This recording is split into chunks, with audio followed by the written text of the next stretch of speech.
Hello again, this is Dr. Robert Guthrie back with you with our lessons, kind of the continuation from our old Sunday school class at the Jerome United Methodist Church. This time we're doing the letters of John, not the gospel, the letters 1st, 2nd, and 3rd John. But it's in a difficult week because I'm mourning the loss of Big Ten and Ohio State football this year. I agree with the decision, by the way. You can't socially distance on a football field, but I will feel it'll be a long, tough fall without Ohio State football, but I will survive. There are a lot worse things in life that can happen than the loss of football. John 1st, 2nd, 3rd are among the modest writings at the back of the New Testament. Jude's back there, and 2nd Peter are relatively brief things that don't get much play. They are very difficult to date. And I'm probably dating them in the early 2nd century, 100, 110, and something like that. But that's a huge guess, and nobody really gets to try to be specific with that.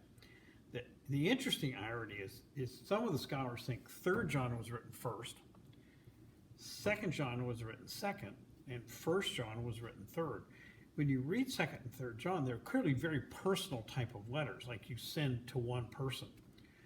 And for some reason, they were preserved by that person and then became part of the collection. 2nd and 3rd John came very, very late to the New Testament. And there was a lot of debate as you went into the 4th century about whether they were valid.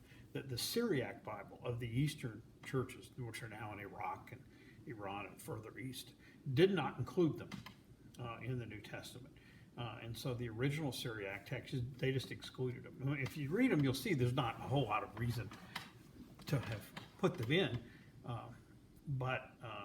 And now in modern times, since the Western Bibles have included it, they've put it in the Eastern Bibles also. But 3rd John is more of just a personal comment to someone to tell them to persevere in the faith and maintain their strength. And so it was probably written first, warning this Gaius character, whoever that was, because it's a very common name.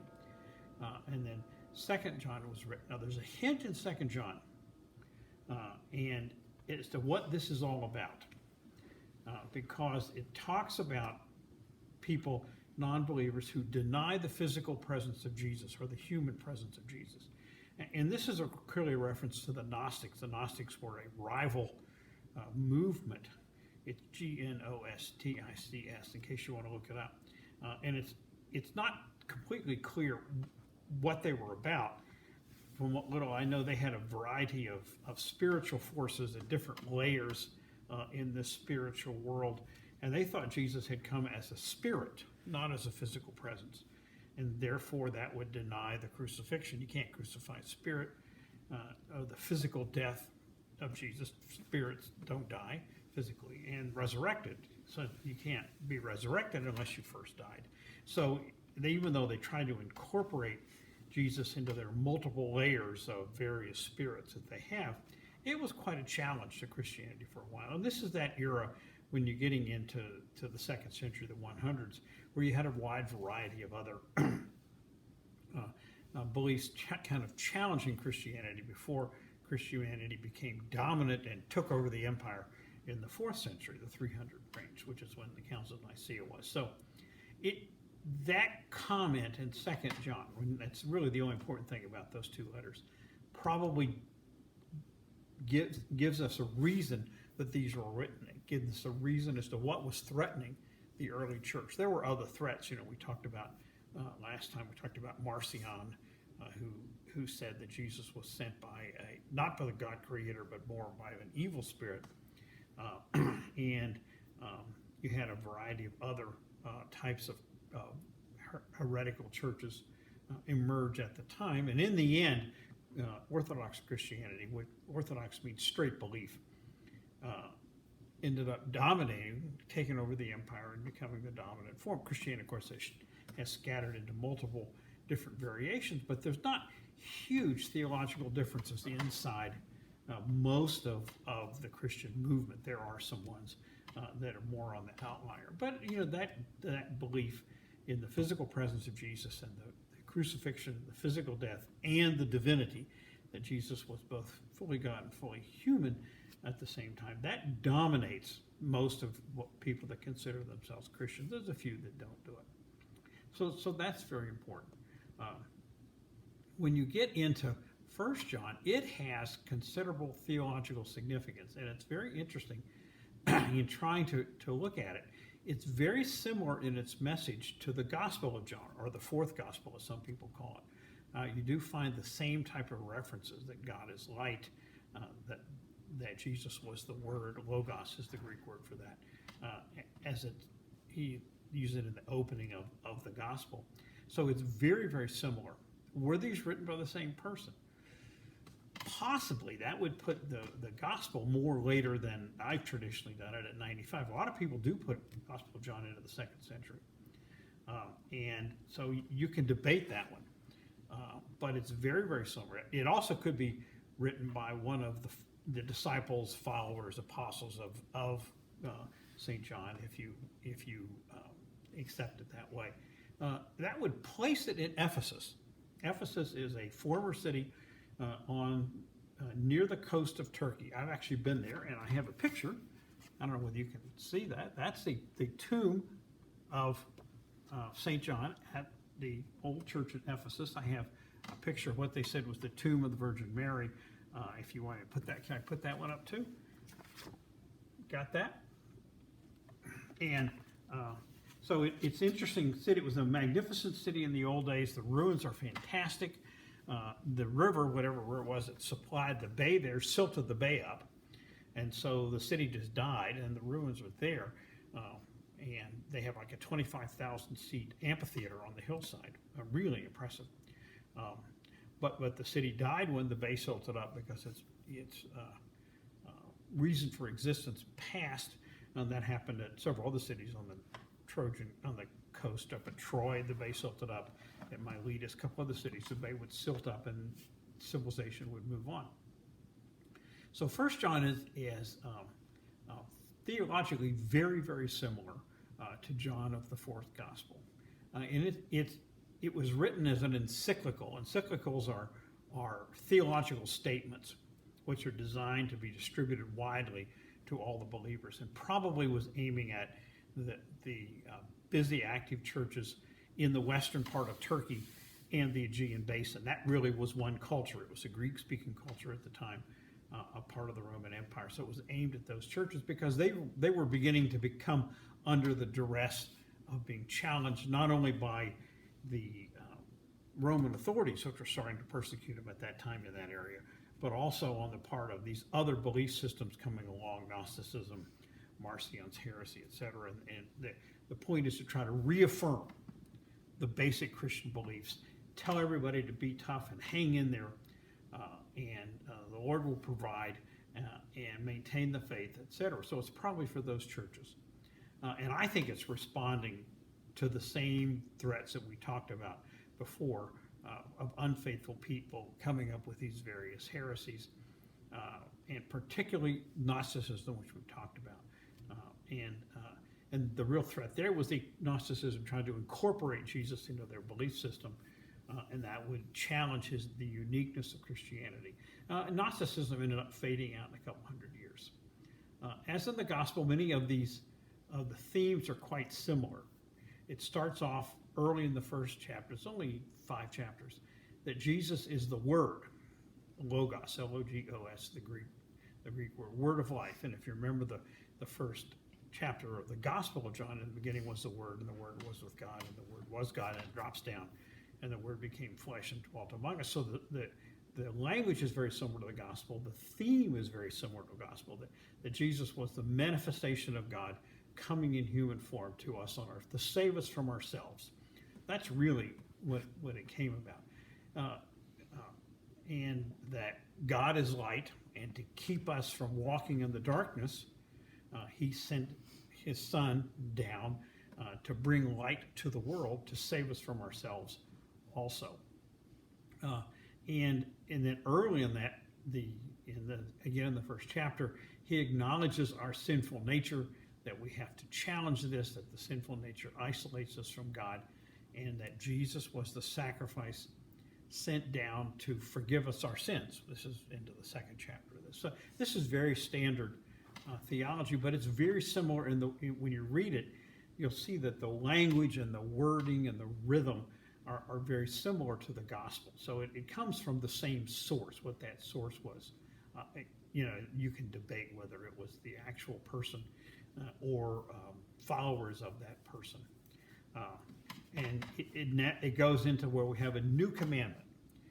And that new commandment is that we are to not only love God, which we're supposed to do, but love one another.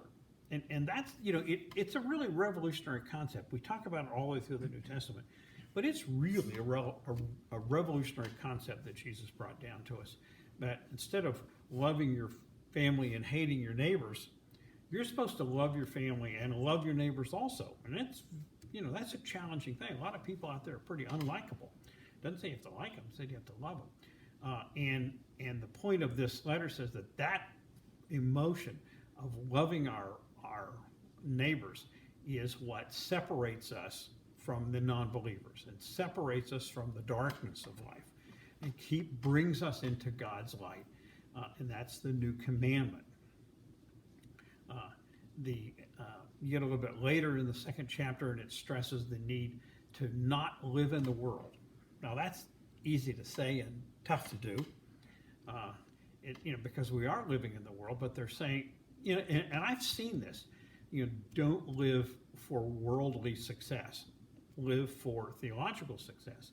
I've seen that in people who spend their whole time looking for wealth or fame or all these things, and they get to be at this point where I am in life, and they look back and they think, why did I waste my time and emotions pursuing these things that really don't matter in the end? I can think of numbers of situations. So he's really trying to say, don't do that. Don't live in the world. They have a lot of strong references in here to the evil one, which you can use various names for: the devil, Satan, et cetera, et cetera. And it was a belief that was very prominent at that time and prominent through the Middle Ages. It has faded in modern Christian thought as to whether people think there actually is an evil force out there, or whether we all carry evil inside us, because we clearly all do carry, to varying degrees, carry some evil in some of us. I know people that carry a lot of evil, but that's a different question. That's not for me to decide.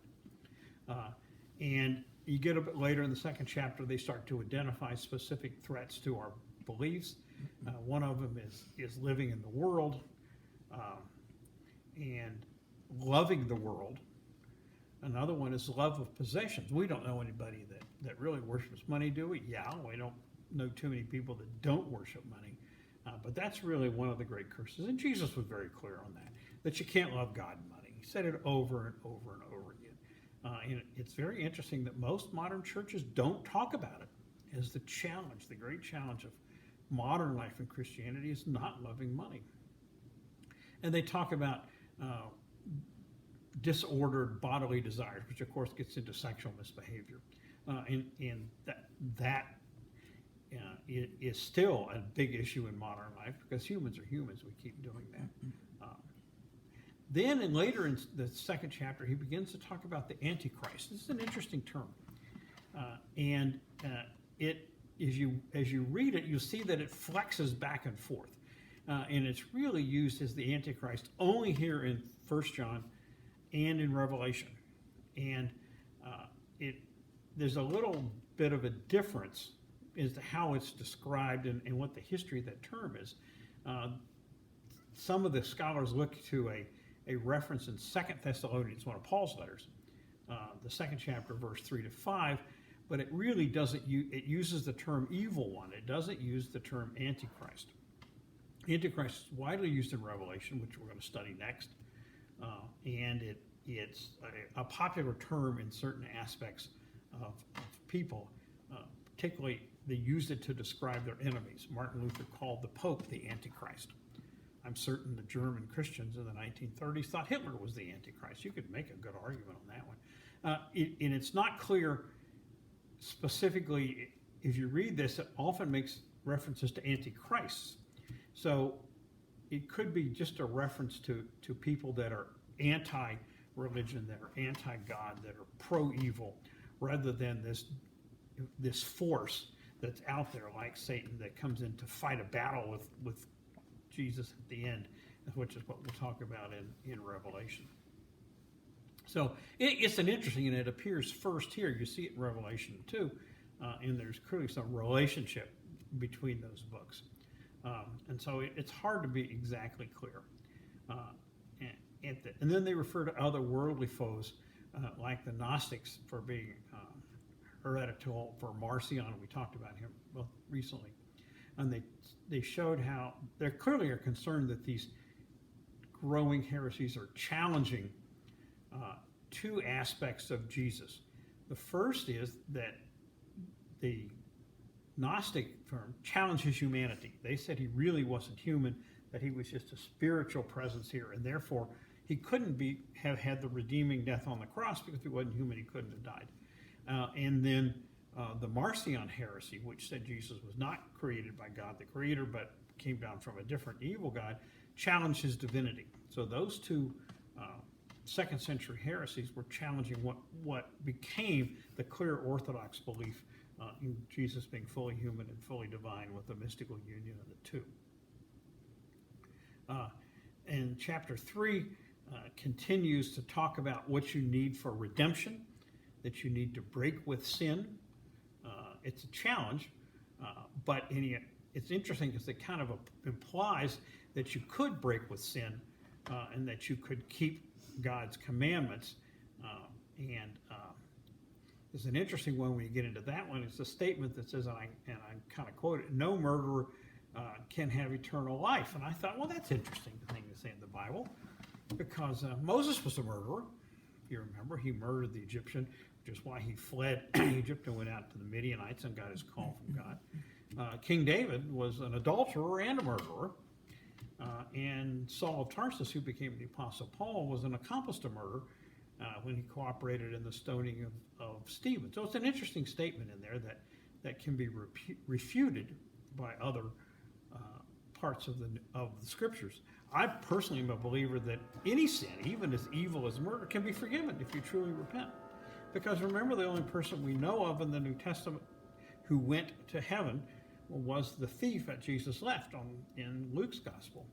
And he's saying to this other guy, "Hey, we're getting what we deserve. This guy didn't do anything to deserve this." So I would question that one, and it's okay to challenge some of these things. And it said to be on guard against the false prophets, and I think that's a very important thing, that false prophets that are out there, and it used the term antichrist in the plural, as if there's more than just one of these. So it's a term that goes back and forth. Then it stresses love again in chapters 4 and 5. God loved us. He sent his son down to save us. And like it's stated in the gospel, so it's very similar to that. And so we must love one another. This commandment, it's an interesting, then he says these commandments, God's commandments, are not a burden on us. And I thought that's interesting, because Paul wouldn't say that. Paul would say we were unable to keep the commandments, that they were too demanding of our legalism, and we're saved by God's grace. So it's interesting to see. It's a very good lesson. I'm not critiquing either of these, because I think they're both legit. It's just that there's more diversity in the New Testament teaching than many people think. It's not just one straight line. There's a lot of other side things that you can say. Paul would say you can't keep all the commandments. We're not perfect. And I'm certain this writer would say, no, you're not perfect, but you should try to be perfect. You should strive for that by loving each other, loving God, and loving each other. So there's a lot more compromise there. Then it makes the point about that there are three witnesses to Christ. One was his spirit, the people who knew him, as this writer, if this is the author of the gospel, then he knew Jesus personally. His spirit, the love and all that. And then the water and the blood references. Now, the water and the blood references are references to what happened at the crucifixion.